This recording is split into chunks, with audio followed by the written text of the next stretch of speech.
Okay, thanks for joining us, everybody. And now, live from Amarna. Well, actually, I'm in Denver, but that is Amarna behind me, you can see. We're going to do tonight the Amarna Royal Court, the city, and its officials. Here's a summary of what I'll cover tonight.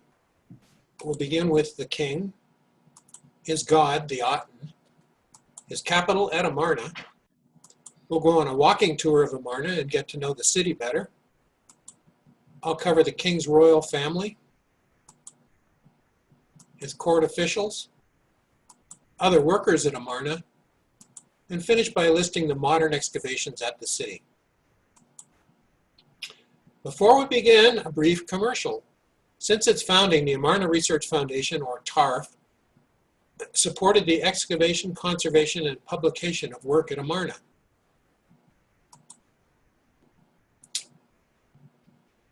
TARF purchased a total station, and it supported mapping and resistivity and ground-penetrating radar studies. TARF funded security fences, gates, doors for buildings and tombs. TARF supported work on Amarna period tombs at both Thebes and Saqqara, and has provided local employment for villagers for the excavation and conservation work. And we'd love to have your support. For more information and back issues of over 20 years of our publications, visit our website at www.theamarnaresearchfoundation.org. Okay, 1 second here.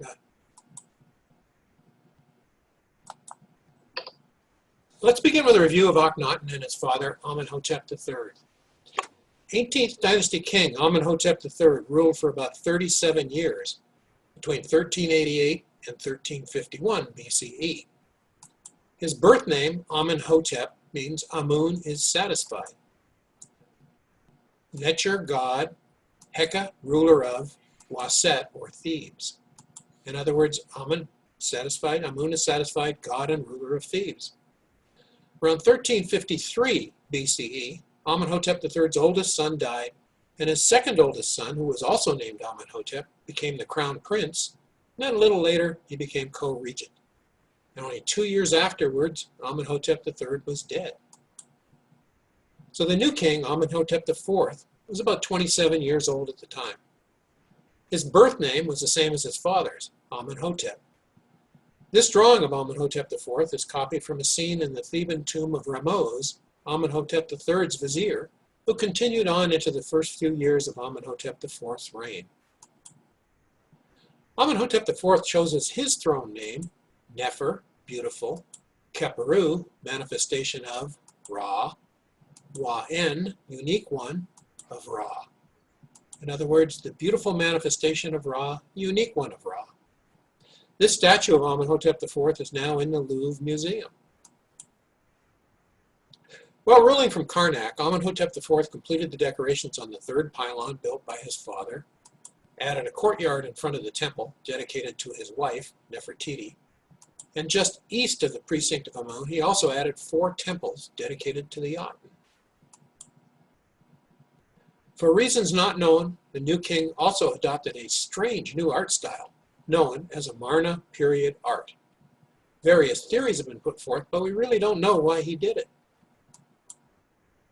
In the 5th year of his reign, about 1348 BCE, Amenhotep IV changed his birth name from Amenhotep to Akhenaten, which means Ak-en, useful to Aten.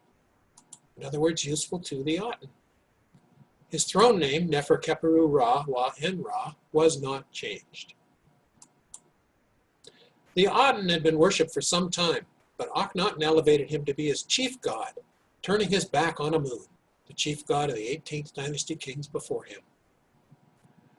The Aten was a solar deity, portrayed as a disk, with hands at the end of its rays. Here, Akhenaten is shown as a human-headed sphinx.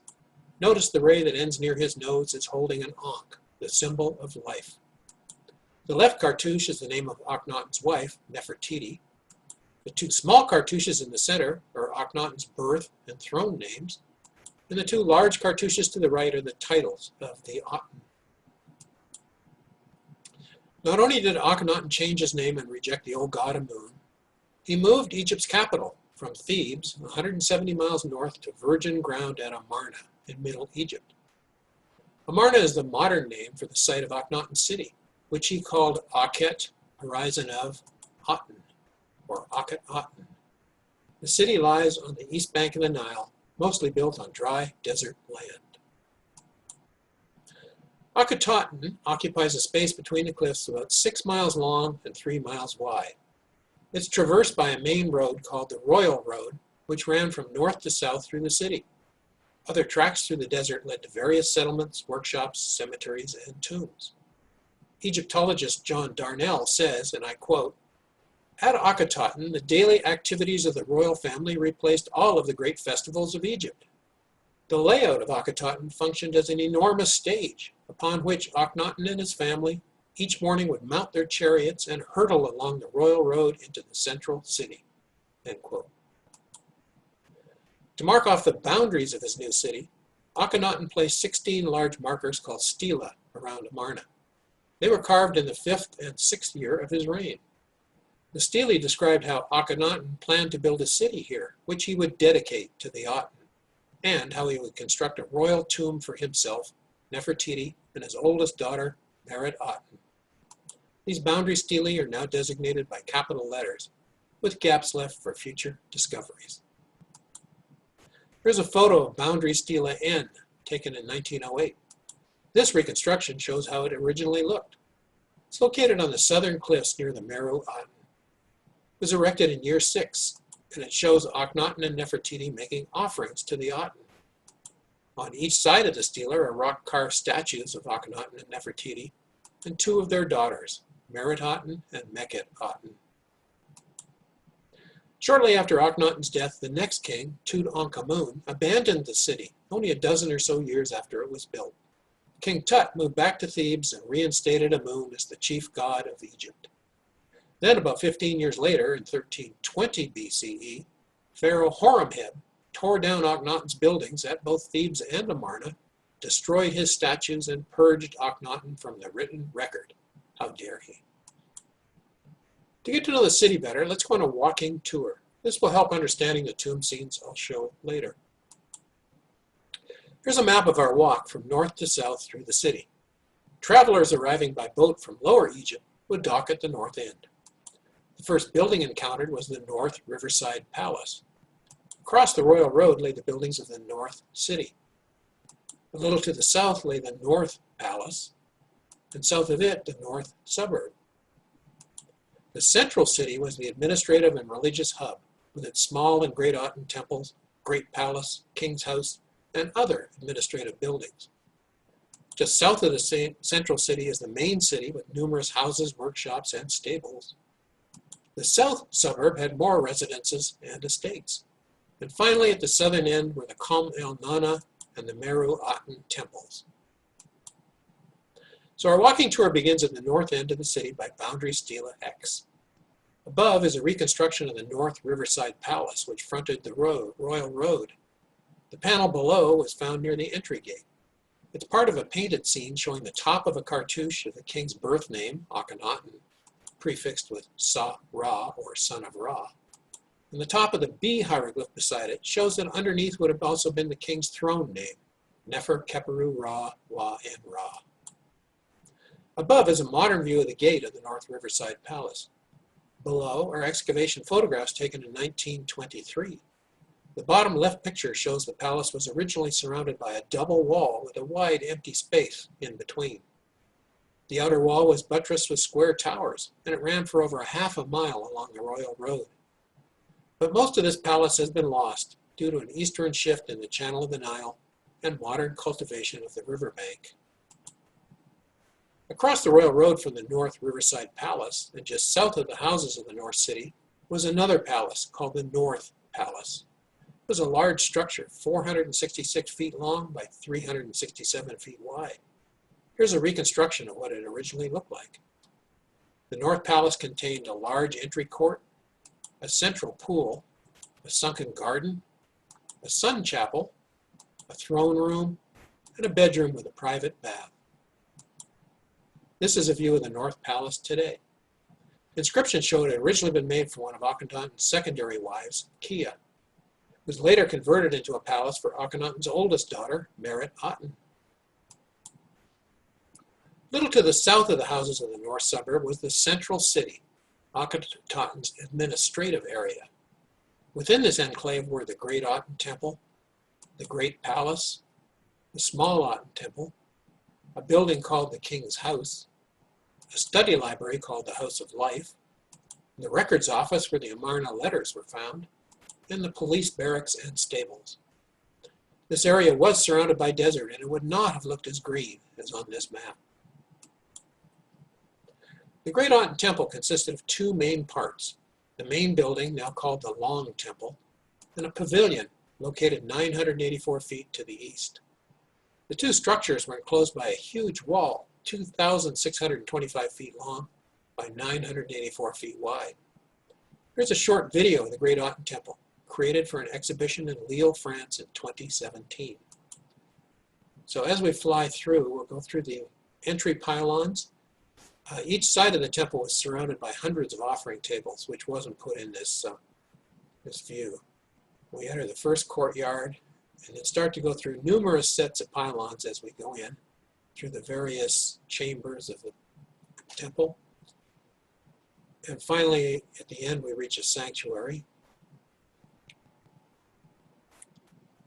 And then traveling to the pavilion a little further to the east, it's an open roof temple as well, dedicated for the sun.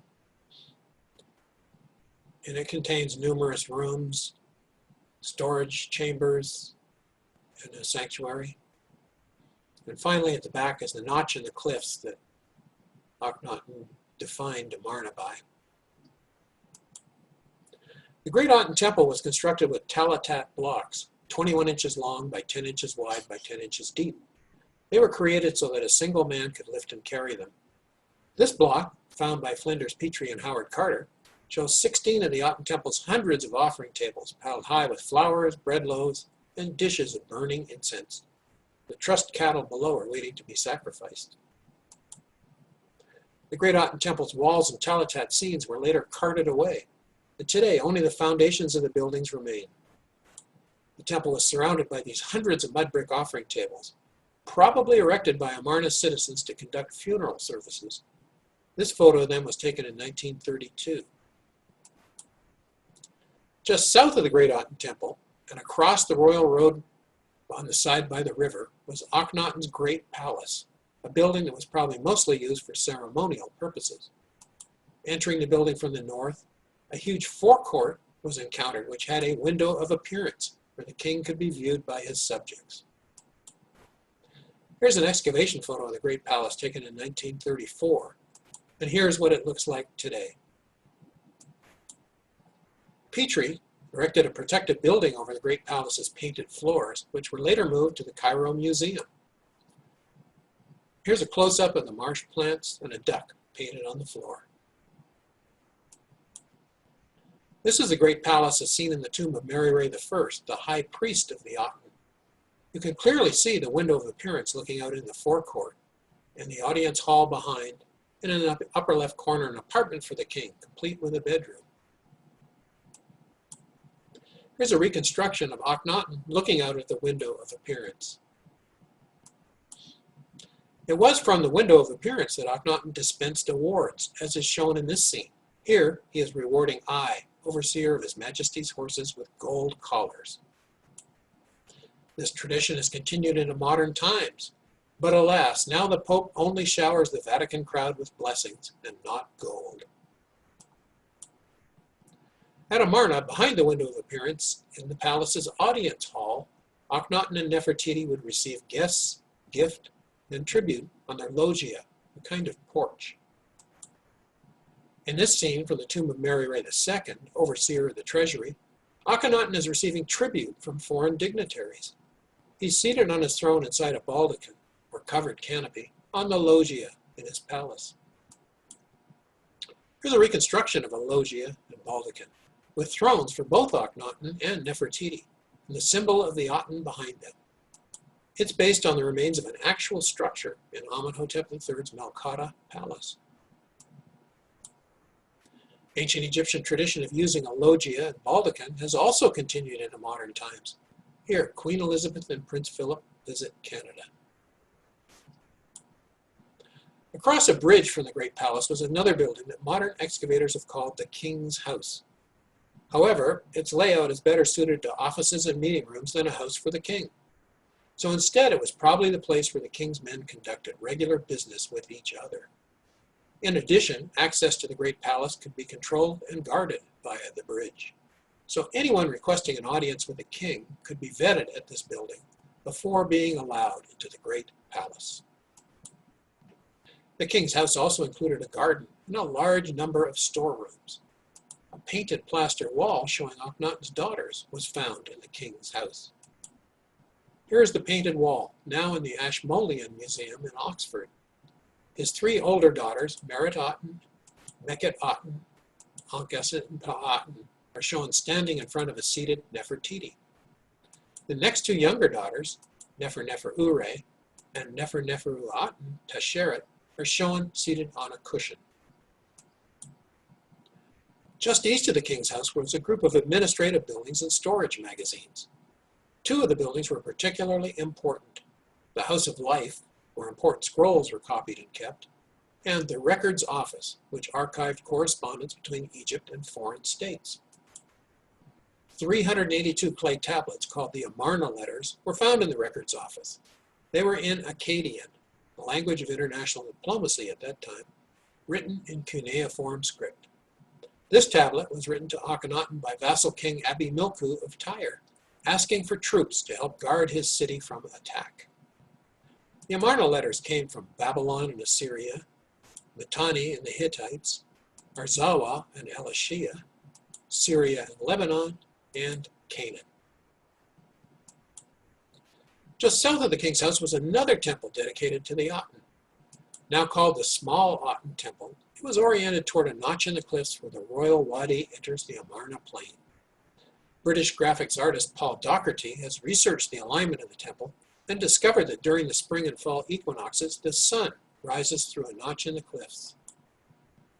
This meant that during the equinox, Akhenaten would see the sun emerge from the wadi leading up to his royal tomb. It was probably very symbolic. So he would have seen something like this. Barry Kemp has placed new blocks over the old gypsum foundations, so visitors to Amarna can see how the floor plan of the temple was laid out. Just south of the central city are the houses and workshops in the main city of Amarna. Although most are now covered with sand, the column bases and mud brick walls still show the layout of these buildings. The large estates in the city also had houses and workshops of craftsmen surrounding them. The estate owners probably supervised the workers living beside them. Owners like the sculptor Thutmose, whose adjacent workshop was found by Ludwig Borchardt in 1912. Here, Barry Kemp points out the find spot, the head of Nefertiti, from Thutmose's workshop. A little to the south of the main city were the houses and estates of the south suburb. This reconstruction of its buildings is by French artist Jean-Claude Gauvin. Pretty cool looking. Just past the houses in the south suburb is a structure now called the Qam el-Nana. It was the sunshade temple of Nefertiti. Here's a depiction of the sunshade temple of Queen Ti, Akhenaten's mother, from the tomb of Huya, Queen Ti's steward. Sunshades were open-roof temples dedicated to a solar deity, which in this case was the Aten. Merit-Aten's sunshade, the Meru-Aten, was located just south of the Qam el-Nana in a huge complex of buildings and pools. The most important building here was the Sunshade Chapel. This is a reconstruction of Merit-Aten's Sunshade Chapel in the Meru-Aten. The right sidewall has been removed in this cutout view to show the interior of the chapel. And this is a close-up view of the Meru-Aten as depicted in the city model at the Amarna Visitors Center. Merit-Aten's Sunshade Chapel is located here. Here's what the Meru-Aten looked like when it was excavated in 1923. But in the 1960s, the site was completely destroyed when the Egyptian government plowed it under to create an irrigated watermelon patch, which was later abandoned when it was found to be unprofitable. Returning north via the desert we first encounter the rock-cut south tombs, and alongside them is the South Workers' Cemetery. A little to the north is the large walled compound of the workmen's village. Nearby is the stone village, where the tomb builders lived next to the royal wadi. 4 miles up the royal wadi were the royal tombs. Continuing to the north are the rock-cut north tombs and the North Workers' Cemetery. Behind the north tombs are in a valley with a dozen limestone quarries. And finally, near the north end of the city, the desert altars. So continuing our walking tour northwards from the Merolan, you first encounter the South Tombs. There are 19 tombs in the southern group, numbered 7 through 25. The owners of 6 are not known. Most of these nobles' tombs are only partly completed, and none appear to have been sealed and used. Included in the southern group is number 25, the unused tomb of Ai, who would of course later follow King Tut as pharaoh, and ultimately be buried in the Valley of the Kings. A short distance up the wadi between tombs 24 and 25 is the South Workers' Cemetery. This cemetery contains over 6,000 graves. It was excavated between 2007 and 2013. Many skeletons showed evidence of hard labor and diseases such as malaria. Proceeding northwards, the next site encountered is the Workmen's Village. Like the village of Deir el-Medina, the Amarna Workmen's Village was the home to artisans who decorated the royal and nobles' tombs.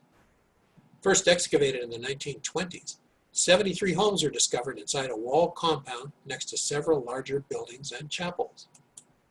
There's a reconstruction of the walled Workmen's Village.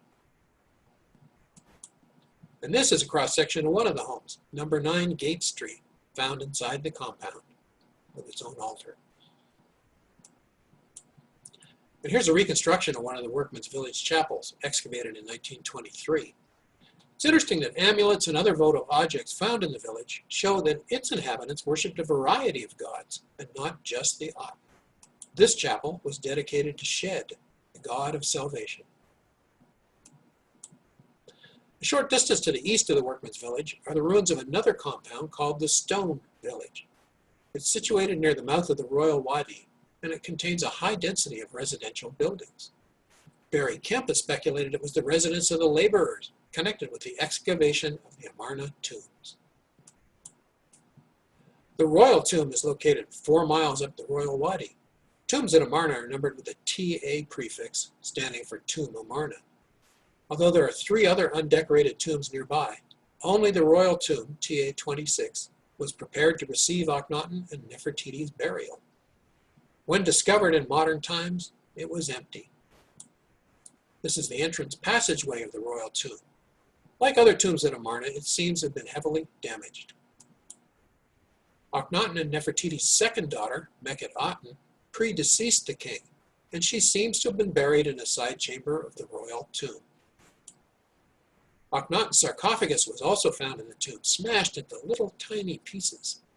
Its remains have been partially reassembled, and when I was last in Cairo, the sarcophagus was on display along the outside of the Egyptian Museum. Near the northeast perimeter of Amarna are the rock-cut north tombs. Although there's only 6 tombs here, they represent the best preserved of the elite members of Akhenaten's royal court. A short distance up the wadi between tombs 2 and 3 is the North Workers' Cemetery. This cemetery contains over 4,000 graves. The individuals buried here not only show the same stress injuries as those buried in the South Workers' Cemetery. What is shocking is that 90% were between the ages of 8 and 20 years old. They seem to have been Akhenaten's child labor force. Just behind the rock cliffs at the north end of Amarna were several limestone quarries, like the one shown here, which was found by Flinders Petrie with the name of Queen T inscribed inside. These are the quarries that produced the Talatat blocks used at Amarna. We'll end our walking tour at the desert altars, near the north suburb where we started. Joined by a pathway to the north tombs, these altars seem to have been somehow connected with their burials. There are 3 platforms accessed by a series of ramps. The platforms have cutout areas on them to support columns and an obelisk, but little else is known about them. So now that you're more familiar with the city of Akhenaten, let's look at the people who lived there, beginning with the royal family. Here's a colossal statue of Akhenaten's parents, Amenhotep III and Queen T. Queen T lived well into Akhenaten's reign. She had a palace at Memphis and is thought to have had a residence at Amarna. Akhenaten had at least 3 wives: chief wife Nefertiti, left; secondary wives Kia, top right; and Tatu Kippa, bottom right. In a scene inscribed in Akhenaten's year 12, all 6 of Akhenaten and Nefertiti's daughters are shown: Merit-Aten, Meket-Aten, Ankh-Esenpa-Aten, Nefer-Neferu-Aten Tesheret, Nefer-Nefer-Ure, and Setup and Re. Smenkhare was probably Akhenaten's oldest son, but then maybe not. The mummy found in tomb KV55 may be Smenkhare, but perhaps not. Tutankhamun was probably also Akhenaten's younger son, but then again, maybe not. Tut's parents are known with certainty through DNA analysis of 2 of the royal mummies, but Egyptologists are not really sure who these mummies are. And without Akhenaten and Nefertiti's mummies, it cannot be determined who were the parents of Smenkhare or Tutankhamun, unless, of course, more written information is found. Here's a list of officials who met the king on a regular basis. In the next section, I'll go through these positions one by one. Barry Kemp points out that the court was not a top-down hierarchy, but a parallel group of responsible officials who delegated downward and then reported upward directly to the king. Viziers were the most important officials of the king. They were called jati in ancient Egyptian. They were in charge of running the country. There were normally 2 viziers, one in the north in Lower Egypt and the other in the south in Upper Egypt. They had multiple responsibilities and were in charge of tax collection, holding the high court, security, supervising the official scribes, ensuring the food supply, monitoring the king's building projects, and overseeing foreign trade. During the New Kingdom, it was recorded that viziers met daily with the king. 3 viziers are known from Akhenaten's reign: Aparel, Ramose, and Nakht-Pa-Aten. Aparel was Akhenaten's vizier of the north, based at Memphis. His name is Semitic, meaning the servant of the god El, so he may have come from Palestine or Syria. He was previously vizier of the north under Amenhotep III, the only known vizier of the north under Akhenaten. He was buried along with his wife Taweret and son Hui, who was a commander of chariots, in tomb I-1 at Saqqara. Ramose was vizier of the south under Amenhotep III, and he continued on into the early reign of Akhenaten. His tomb at Thebes has artwork in both traditional and Amarna styles. Ramose probably died and was buried at Thebes during Akhenaten's first 5 years, while he was ruling there as Amenhotep IV. Nakht-Pa-Aten became vizier of the south after Ramose died, and he built an undecorated tomb, TA-12, in the south tombs at Amarna. Nakht-Pa-Aten's other titles included Overseer of Works at Akhenaten and Overseer of the City. These show he worked his way up through important positions before becoming vizier. In this scene in the tomb of the chief of police, Mehu, Nakht-Pa-Aten, shown by the blue arrow, is approached by Mehu, red arrow, who presents 3 bound prisoners for judgment. In the text, Mehu says, and I quote, "Let the officials hear from these prisoners, who would join those of the desert hills and cause trouble for the city," end quote. And here's an overlay of Nakht-Pa-Aten as he now appears on Mehu's tomb wall. Nakht-Pa-Aten's large house was identified by inscriptions on its walls. It had offices, reception halls, several bedrooms, a room with a bathtub on a raised platform, and a lavatory with a toilet. The photo at the top is of the entry hall, and the drawing on the bottom right is of the central court. The interior walls of the vizier's house were whitewashed with colored friezes along the top. The ceiling was painted blue, and the floor was plastered and painted in bright colors of red and yellow. Nakht-Pa-Aten's 3-story house had 30 rooms spread out over 8,500 square feet. It was big. With shaded gardens and ponds, the large estate at Amarna would have been very comfortable places to relax after returning from working in the central city. Nakht-Pa-Aten's place of work, the house of the vizier, was probably the building misnamed the House of the King by modern excavators. It was richly decorated, and it provided offices, meeting rooms, and storerooms. In addition, it was adjacent to the records office and the House of Life, which stored important foreign correspondence and administrative documents. The king had so many duties that day-to-day religious matters were delegated to a high priest, called the Hem Necher Tepi in ancient Egyptian, literally chief priest of the god. He was probably the most important official after the viziers. Another term used during the Amarna period for the high priest was the greatest of seers of the Aten. He was responsible for running the temples at Akhenaten and probably elsewhere. But since there was no god statue to care for, the high priest's duties may have been limited to reciting prayers and managing the distribution of offerings. In fact, not much is known about Akhenaten's concept of life after death, or how an Atenist mortuary cult would have functioned. Mereray I was high priest of the Aten at Akhenaten. He also held the titles royal chancellor, fan bearer on the right of the king, sole companion, and friend of the king. In this scene from his tomb, Mereray, Blue Arrow, is shown being proclaimed high priest by Akhenaten, Black Arrow, from his window of appearance.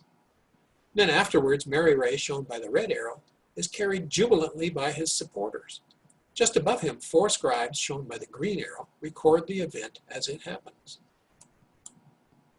Above is a panorama picture of Mereray I's tomb, and below are close-ups of its pillars. In this scene, Mereray I is rewarded while the king, Nefertiti, and 2 daughters look on. This close-up shows Mereray I, Blue Arrow, being adorned with gold collars by Mereray II, Red Arrow, the supervisor of the treasury. This event is also recorded by 4 scribes, shown by the Green Arrow. In another scene in Mereray I's tomb, Akhenaten and Nefertiti arrive at the great Aten temple in their chariots, accompanied by an escort of running soldiers, and the king and queen are followed behind by a retinue of officials in their own chariots. Notice also in the top left is a depiction of the great palace, which the entourage has just left. Remember the scene I showed before where I described the great palace? And here's how the chariot scene looks today. When they arrive at the great Aten temple, it's shown in detail. Depicted are the entry pylons and gate, hundreds of offering tables, temple storerooms, and an outlying shrine at the back of the temple enclosure. Here's a close-up of the multitude of offerings laid out in the great Aten temple. Gathering up and laying out the offerings and then distributing them afterwards would have kept Mereray and his retinue of priests very busy indeed. Left, as depicted in his tomb, is a plan of a large estate. Daguerreotypes Davies proposed it was Mereray I's house. Behind the house, it even has a shadoof beside its well. As you can see from the 3D view on the right, this estate was very palatial. If you're not familiar with a shadoof, it's a water bucket that can be raised with a counterweighted pole. Overseer of the 2 treasuries is Imi R. Per Heju. In ancient Egyptian, Imi R is overseer, Per means house, Hej is the treasury, and Heju is the 2 treasuries. An overseer in ancient Egypt was a supervisor of a task or group of people. An overseer could be a first-level supervisor, like the foreman of a quarry gang, or a high-level official such as a mayor, who was called overseer of the city. The treasury was the place where valuable goods were stored, like gold, silver, cloth, wine, beer, and grain. And remember, in a barter economy, trade goods function just like money. Another Mereray at Amarna was the overseer of the 2 treasuries. To tell the 2 Mererays apart, Egyptologists have named them Mereray I and Mereray II. Mereray II also listed his titles as royal scribe and overseer of the royal harem of Nefertiti. The picture on the left, he's receiving gold collars from the king. And on the right is a drawing of one of the treasuries packed with bread, wine, beer, and gold. It isn't known, though, if the 2 treasuries meant one in the north of the country and one in the south, or one for the temple and the other for the state. Here's a view toward the niche in Mereray II's tomb.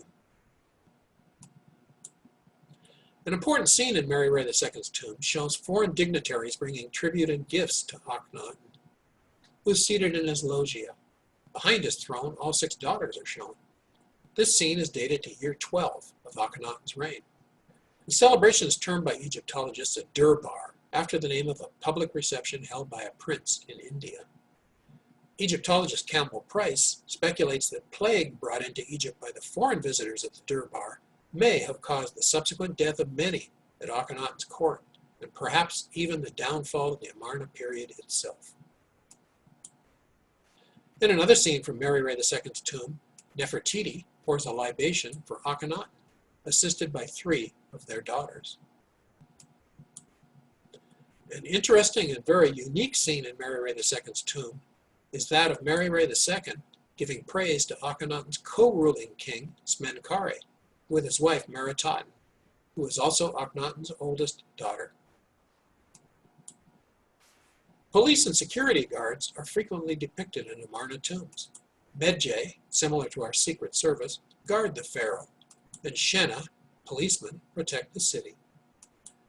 These men were paramilitary, looking like and probably trained as soldiers, sort of an ancient Egyptian national guard. There are scenes of police sentries guarding the perimeter of the city, and both the Medjay and Shena carry weapons like axes, spears, swords, and bows. And surprisingly, their ranks included mercenaries from Libya, Nubia, and Syria. Mehu, shown in the left picture, praising the Aten, was the chief of police at Akhenaten. The police guarded the city, watched the tombs, and protected the king. In the right-hand picture, Mehu is inspecting his troops, who guard an outpost in the desert, warmed by a burning brazier fire. This scene shows Mehu in his chariot, preceding the king's entourage. Here, Mehu proclaims to the king, and I quote, "You make my troops great, and by my troops, ruler of Akhenaten, you shall live forever." End quote. Wooden standards depicting various police units, shown on the right, were found in the sanctuary of the main chapel of the Great Aten Temple. Here, Mehu is shown inspecting goods in the temple storerooms. One of his most important duties was guarding the storerooms of Pharaoh. This is the ruins of the police quarters, where Mehu supervised Amarna's security. As can be seen in this aerial view, the police quarters had a stable attached for horses and chariots. Nefer Keperu, her Sekeper, means Nefer Keperu, that is Akhenaten, causes me to live. Called the mayor of Akhenaten by Egyptologists, his actual title was governor of Akhenaten, Heka, governor, Nuiti of the city of Akhenaten. His tomb was unfinished and undecorated, but it was skillfully carved. The stewards of the various palaces were called the Imi-Ar, overseer, of the Per Wer, or Great House. Modern Egyptologists sometimes refer to them as chief stewards or high stewards. They were responsible for palace and harem administration, and for provisioning the palaces. Additional duties of the stewards was overseeing the palace workshops. Huya was the steward of the house of Queen T, Akhenaten's mother. Probably under Amenhotep III, he also held titles of treasurer and supervisor of the harem. Queen T's mummy was recently identified via hair samples and DNA from the elder lady found in a side chamber of Amenhotep II's tomb. Her hair was also in a box labeled with her name, found in King Tut's tomb. In the left scene, Huya is praising the hymn to the Aten, which may have been written by Akhenaten himself. This photo from Huya's tomb looks toward his rock-cut Ka statue. In another scene from Huya's tomb, Akhenaten leads Queen T through the Great Aten Temple. It may be the remote pavilion on the eastern edge of the Great Aten Temple was the sunshade temple dedicated to Queen T. Here's a detailed view of the side of the Great Aten Temple shown in the previous slide. Along the sides of the temple were colossal statues, alternating between images of Akhenaten, Amenhotep III, and Queen T. The remains of these smashed statues were found by Petrie during his excavation in 1891. In this scene, Akhenaten and Nefertiti socialize with Queen T, attended by Huya and watched by Queen T's daughter, Bekhetaten, and Akhenaten's daughters, Meritaten and Meketaten. And in this unusual scene in Huya's tomb, he's a deceased mummy, being mourned and given offerings.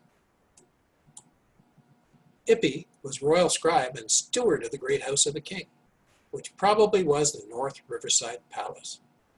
His tomb was only partially finished with an offering scene, one prayer, and the shorter version of the hymn to the Aten. The offering scene is dated to around year 9 of Akhenaten's reign. Viziers oversaw the storage of grain, surplus grain based on the height of the Nile flood, but cities and palaces also had their own overseers of food distribution. These included the overseer of grain and the overseer of cattle, who monitored and distributed food locally. While grain could be stored and then later drawn upon, cattle, sheep, goats, pigs, and fish had to be harvested on demand, since there was no refrigeration. There were animal pens in Amarna, and vegetables were grown on farms across the river. A large bakery was located in the central city, but broken bread molds litter the site today.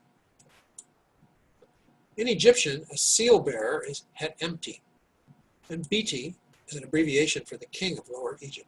So Het Emti Biti is the seal bearer of the king of Lower Egypt. Seal impressions were used to mark possessions and secure correspondence. Top right is a seal of Akhenaten, left side, portrayed as the god Shu. The figure on the right side represents Nefertiti. It's in the Metropolitan Museum. Bottom right is a seal of Akhenaten with his throne name, Nefer Keperu Ra Wa En Ra. The wear marks on this seal suggest it's been used extensively. It's also in the Metropolitan Museum. Top left is a seal on an Amarna wine jar, and bottom left is a folded and sealed papyrus. Panahesi was superintendent of both cattle and the granary at Akhenaten. His other titles included seal bearer of the king of Lower Egypt, second prophet of the Lord of the Two Lands, and chief servitor of the Aten. The difference between a chief servitor and a high priest is not known. Perhaps Mary Ray I as high priest served at the great Aten temple, while Panahesi was chief servitor at a lesser Aten temple. Or possibly Panahesi reported to Mary Ray I. We just don't know. In this scene, Panahesi is shown reciting a prayer to the Aten. Here's a picture of the inside of Panahesi's tomb. Panahesi had two buildings with his name on them. One, shown here, was his residence in the central city, house number R44.2. It was a large estate, beside which was a village, whose residents probably worked for Panahesi. Here's a reconstruction of Panahesi's city house. In Panahesi's city house was found a votive stela dedicated to Amenhotep III and Queen T, done in the Amarna style. Amenhotep's name is listed as his throne name, Neb Ma'at Ra, so as not to pollute Amarna with the name of Amun. The other building attributed to Panahesi was his office, next to the great Aten temple. It was located beside cattle pens, supporting Panahesi's title as the overseer of cattle. And here is where the huge Amarna bakery was located, which, along with brewing beer, was where the grain Panahesi oversaw was used. Within Panahesi's office was found a large shrine painted to look like an Amarna temple. It originally had wooden doors, and it likely held a statue of the king. Called chancellors by modern Egyptologists, in ancient Egyptian they were Imi Ar Hetmet, literally overseers of sealed things. They were the main administrator of the royal belongings, in other words, the king's accountant. Left is a grain storage jar, center is a beer jar, and right is a wine jar. In ancient Egyptian, fan bearer of the king was Jahu Her Wenemi Nesut, literally translated as bearer of fan in sight of the right hand of the king. Fan bearer was an important title in ancient Egypt, partly because it shaded and cooled the king, and partly because the fan bearer had very close access to Pharaoh. Also because the fan created moving air, was a symbol of breathing and therefore of life itself. Fan bearers are depicted in most Amarna tomb scenes. Ames was royal chancellor, fan bearer on the right of the king, superintendent of the courthouse, and steward of the estate of Akhenaten. Here he's portrayed with two of his insignias of office slung over his shoulder, his fan signifying he was a fan bearer for the king, and a military axe showing his command over a company of soldiers. Here's a storage building shown in an Amarna tomb. Notice the beer, wine, and grain storage jars that Ames, as chancellor, would have kept account of. He would also have kept track, of course, where the king and queen's jewelry was stored. This scene shows a bugler, Blue Arrow, calling Ames' company of soldiers, who run in front of the royal chariot, which I'll show on the next slide. The mercenary foreign troops in the squad include a bearded Syrian, Black Arrow, and 2 bowmen, a Nubian, Green Arrow, and a Libyan, Red Arrow. In a very unusual scene in Ames' tomb, Akhenaten and Nefertiti kiss, and the Aten hands them the Ankh of life while galloping along behind the soldiers seen in the previous slide. And look, one of the daughters peeks over the rim of the chariot at the horses. This is an unfinished statue of Ames found in his tomb. Royal butler was Depu Nasut, literally butler of the king in ancient Egyptian.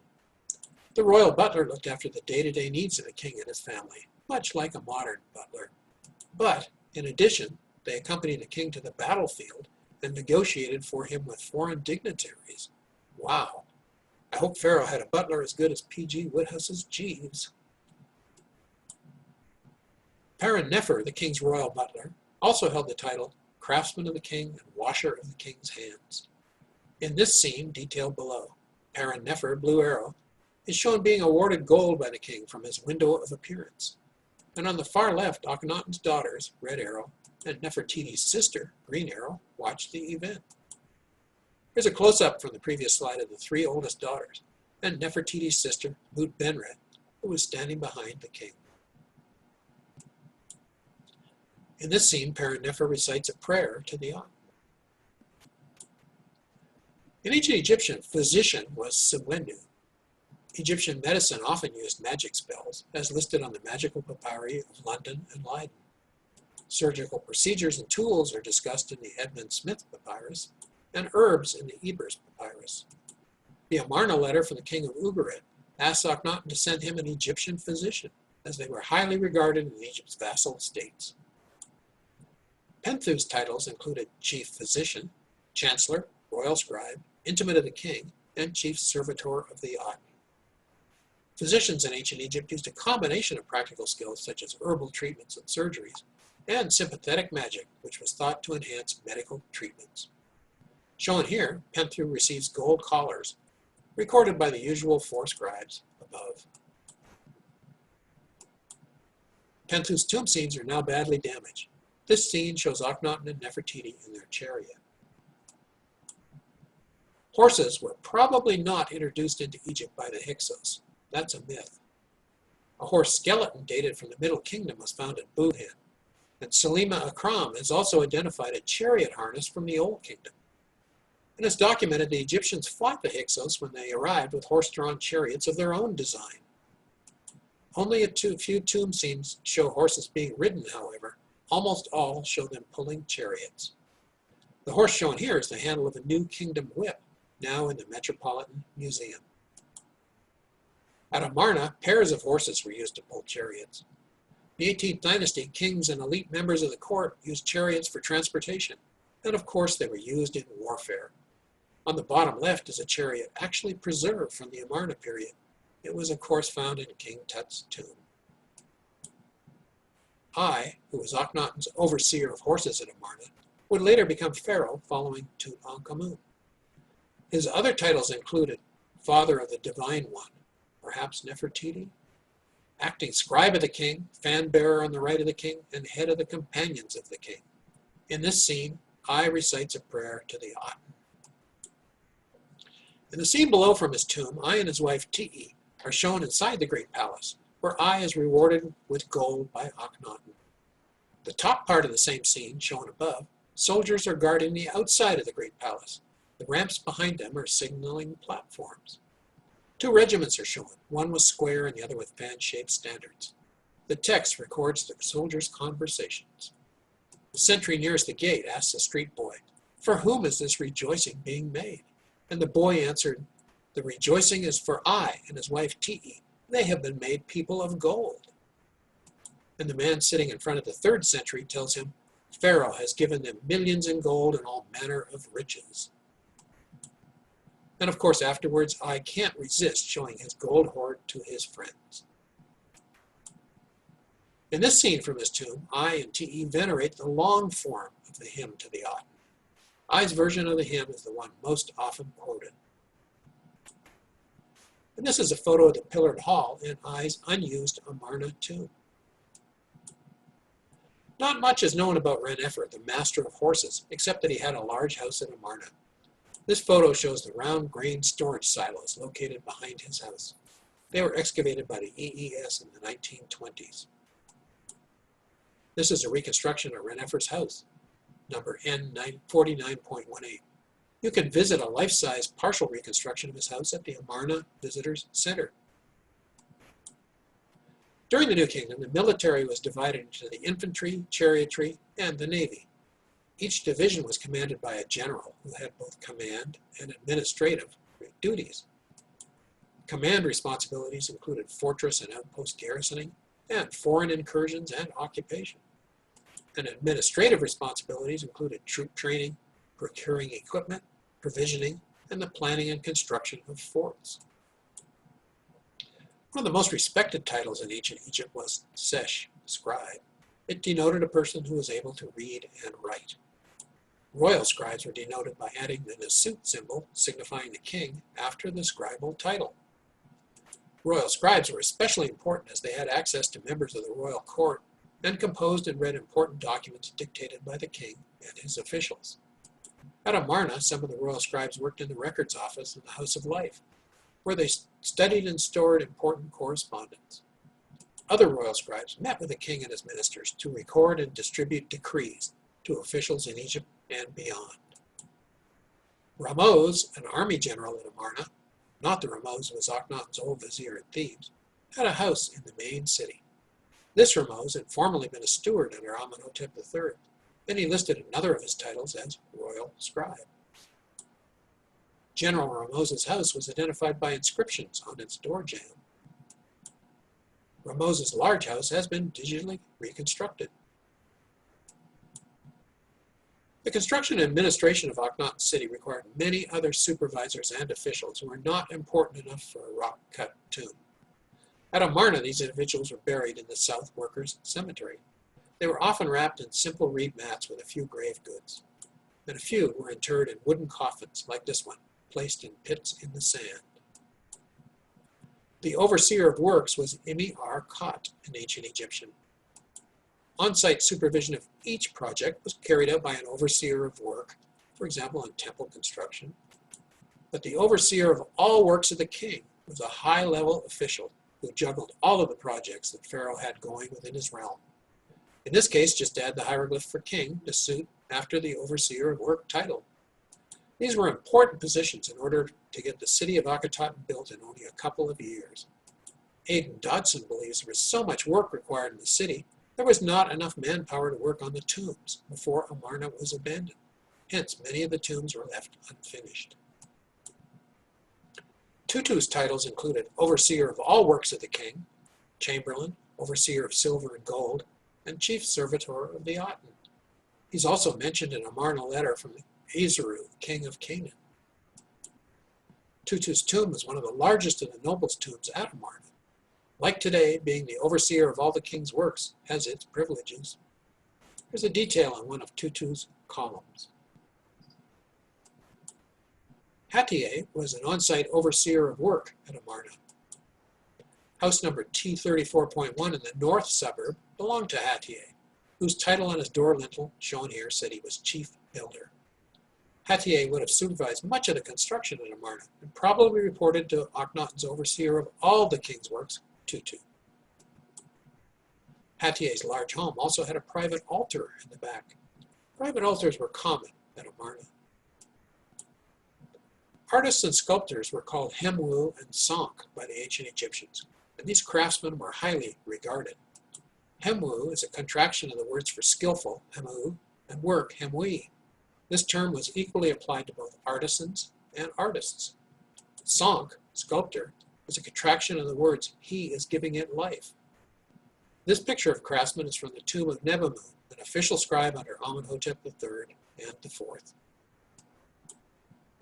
On this stela found at Aswan, Bek, red arrow, venerates Akhenaten, while his father, Min, blue arrow, venerates Amenhotep III. On this stela, sculptor Bek claims he was the apprentice whom Akhenaten taught to create the new Amarna style of art. Bek, by the way, means worker in the ancient Egyptian language. While at Aswan, Bek supervised the quarrying of the stone he would later use to carve the colossal statues of Akhenaten, Amenhotep III, and Ti, placed in the great Aten temples, both at Karnak and Amarna. I already mentioned Thutmose the sculptor and the discovery of the bust of Nefertiti, but Thutmose's workshop contained many other sculptures, like the three heads shown in this slide, and a small statue of an aging woman, perhaps Nefertiti. The final person I'll mention tonight is the sculptor Iuti. This scene from the tomb of Huya shows Iuti creating a statue of Bekat Aten, the young daughter of Amenhotep III and Queen Ti. As I previously mentioned, sculptor in ancient Egyptian is Sank, which translates as he is giving it, that is the statue, life. It's kind of interesting. Now let's move on to a summary of the modern excavators of the city of Amarna. Amarna was first mapped and drawn by the Napoleonic expedition in 1798. John Gardner Wilkinson explored the city in 1824. Robert Hay recorded the tomb reliefs in 1833. Lepsius visited in 1843 and 1845. The Amarna letters were found in 1877. The royal tomb was discovered in 1891. Petrie excavated in 1892. Daguerre Davies did tomb drawings between 1903 to 1908. Borchardt excavated in 1907 to 1914. Peat, Woolley, and Pendlebury excavated in 1921 to 1936. And Barry Kemp has had ongoing excavations since 1977. So what would it have been like to live in Akhenaten? Monuments were going up rapidly, homes were being built, the desert was being transformed, and a new god was in town. The king, queen, and royal princesses were frequently seen driving their chariots along the royal road. Artisans and workmen were busy, officials were occupied with affairs of state, and the elite had huge estates. Life was good. But like other cities in the ancient world, there was much inequality. Slaves worked in the mines and quarries, farmers were heavily taxed, and children seem to have been forced into hard labor. It was a golden age only for the privileged few. The abandonment of Amarna, however, has given us a unique glimpse into the lives of these people, where they lived, where they worked, and where they were buried. It's truly a living museum, unlike any other. So we've reached the end. Thank you. Dennis, you may take over. That was great, David. Thank you very, very much. We do have some questions, and maybe we'll get some more to come in. The first one was from Andrew. How big were the stelae bordering Amarna? You showed 12 in one of your initial illustrations. Yeah, they're huge. They are really big. When you go there, you can stand at the bottom of the cliff and look up. They're probably 25 feet high, and they have a lot of text. Bill Murnane, many years ago, I think the 90s, recorded all the texts. And when you read them, they're very interesting because Akhenaten has a lot to say about what he's going to do and what he's going to do for the city. But they're huge, and there are a lot of them. Okay, thank you. That was, I don't know if I mentioned, that was from Andrew Green. We have another question from Laura. Are there any other mentions of Nefertiti's sister or other siblings? Not that I'm aware of. Probably a good research project for somebody to look it up, but definitely her sister is recorded at Amarna in those tomb scenes and named. Since most of the references to Nefertiti are in Amarna, there could be more references in tomb scenes that are destroyed and can't be seen anymore. So the answer to the question is I don't know, but at least there is that one reference to her. Okay, thanks. And another question from Laura. Do you know Akhenaten's siblings' names? Yes, there was a whole bunch of them. That statue I showed of Akhenaten and Queen Ti, Amenhotep III and Queen Ti, has the oldest daughter on it. There's 3 sons that are known, and there's 5 or 6 daughters that are known. Offhand, I can't tell you exactly who they are, but they have been recorded. So it was a fairly large family, and of course, Amenhotep III had more than one wife, as well as usually the case. Wow. Okay. Thanks. Um, New question from Shauna Scott. Do we have Akhenaten's body? Good question. Probably not. KV-55, which was once proposed to be Akhenaten. Akhenaten was probably in his 40s when he died, because he ruled for 17 years. And he wasn't that young when he took over, because Amenhotep III lived a very long time.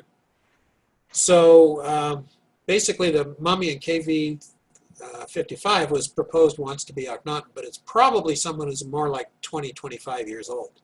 So that's where the current thinking is it may be Smenkhare, and it definitely is Tut's father from DNA analysis.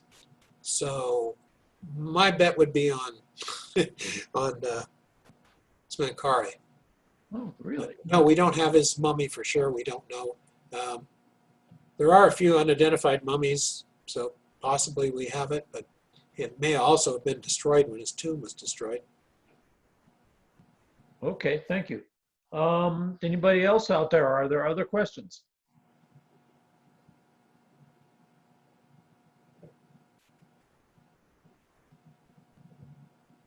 Okay, again from Shauna. Who was Smenkhare, Akhenaten's son? Good question. It's been proposed that he's Amenhotep III's son and also a brother of Akhenaten. So that's another theory. Aidan Dodson believes he probably was Akhenaten's son. And if you look at the ages, he would have been born about the time, and who knows why they didn't record the boys' names, they only recorded the girls. But he would have been born about the time that Akhenaten became co-regent with Amenhotep III, which would have made him about 15 or so years old, around the time of year 14 or so, which is when he actually became co-king. And he only ruled for a couple of years and predeceased Akhenaten. So Meritaten lived on and remarried, I believe. But Smenkhare disappeared after only a couple of years and was never sole ruling king. After Akhenaten died, current thinking is that Nefertiti probably took over as regent for King Tut, who was only 9 years old at the time, and that she may have ruled for a couple of years, kind of like Hatshepsut did, as taking command as being pharaoh, as using her name Nefer-Neferuaten, which there's records of that being called a king's name, Nefer-Neferuaten. So then apparently she died and King Tut was on his own. So he probably would have only been like 7 or so when Akhenaten died. Okay, thanks. Okay, to the attendee. Okay, here's another one from Dick Harwood. In what tomb is the depiction of Akhenaten holding up his 2 sons with the uraeus on each? Okay, we don't currently believe those are sons. There's a lot of controversy over that. I actually wrote a paper in the Akhenaten Sun about what's believed on that. He's holding 2 images, which Barry Kemp thinks are 2 images of himself, because Nefertiti is holding an image next to him of herself. And that's from the tomb of Ipi. That's the only possible depiction of Tut, because Bob Hannawalt, when he first took the photo, proposed that that was Smenkhare and Tut. And he proposed one was younger than the other. One appears to be a little bit smaller than the other, but it's only because it's not done in a sort of level fashion. So they both seem to be the same size. So the current thinking is that this is Akhenaten presenting the names of the Aten using little images of himself, and Nefertiti presenting her name using a little image of herself. So not actually depictions of King Tut or Smenkhare. Okay. That's a good description. Okay, let's see. All of our attendees, any other questions? Those are some great ones. Okay, well, thank you very much, David. That was a really outstanding presentation. I hope everybody thought that this went fairly well. I thought it did from my end, how it seemed with David's presentation. I'm going to go ahead and unmute the attendees now, and we'll have a little bit of maybe chaos, but some discussion. And if people have a drink in their hand, this is milk and cookies if you'd like to stay on. And I'm going to just march down and start allowing everybody to talk. So Dennis, I noticed when I first was looking that David's thumbnail of him doing the talk was covering part of the slides.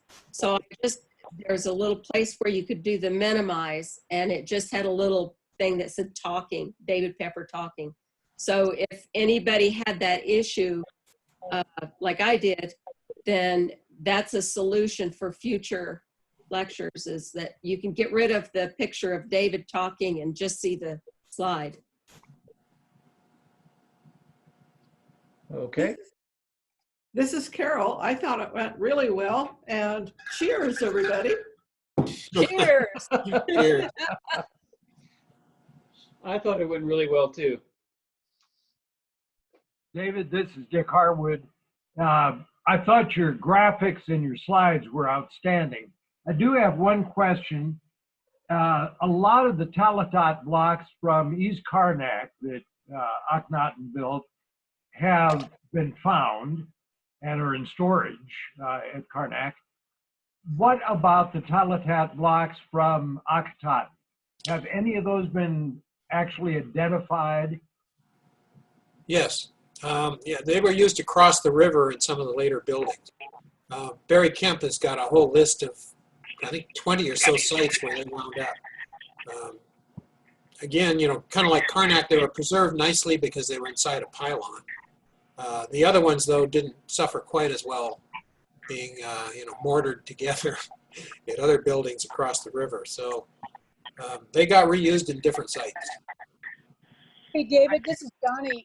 If I can add, that lecture I mentioned that I watched this afternoon from the Oriental Institute talked about a stack of Talatat blocks that were actually in Luxor, carted there in the medieval period, and had a lot of Ramses II notes on them. And so Ray Johnson was talking about where those blocks are. I really recommend that lecture to everybody. Very good. It's up on YouTube on the Oriental Institute channel. Okay, I look forward to that. Figures that Ramses II to get his name carved on it.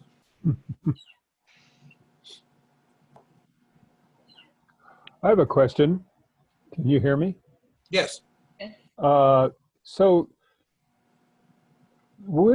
could it be possible that Smenkare was buried in Akhenaten's coffin? Well, that's a good question. I mean, we really don't know. It's possible, I suppose, but since he died before Akhenaten, you'd think he would have had his own coffin, wouldn't you? It's a pretty elaborate coffin. Yeah, and how many of these people got hauled off to Luxor? Who knows whether Nefertiti did or didn't. Hard to say. It's possible.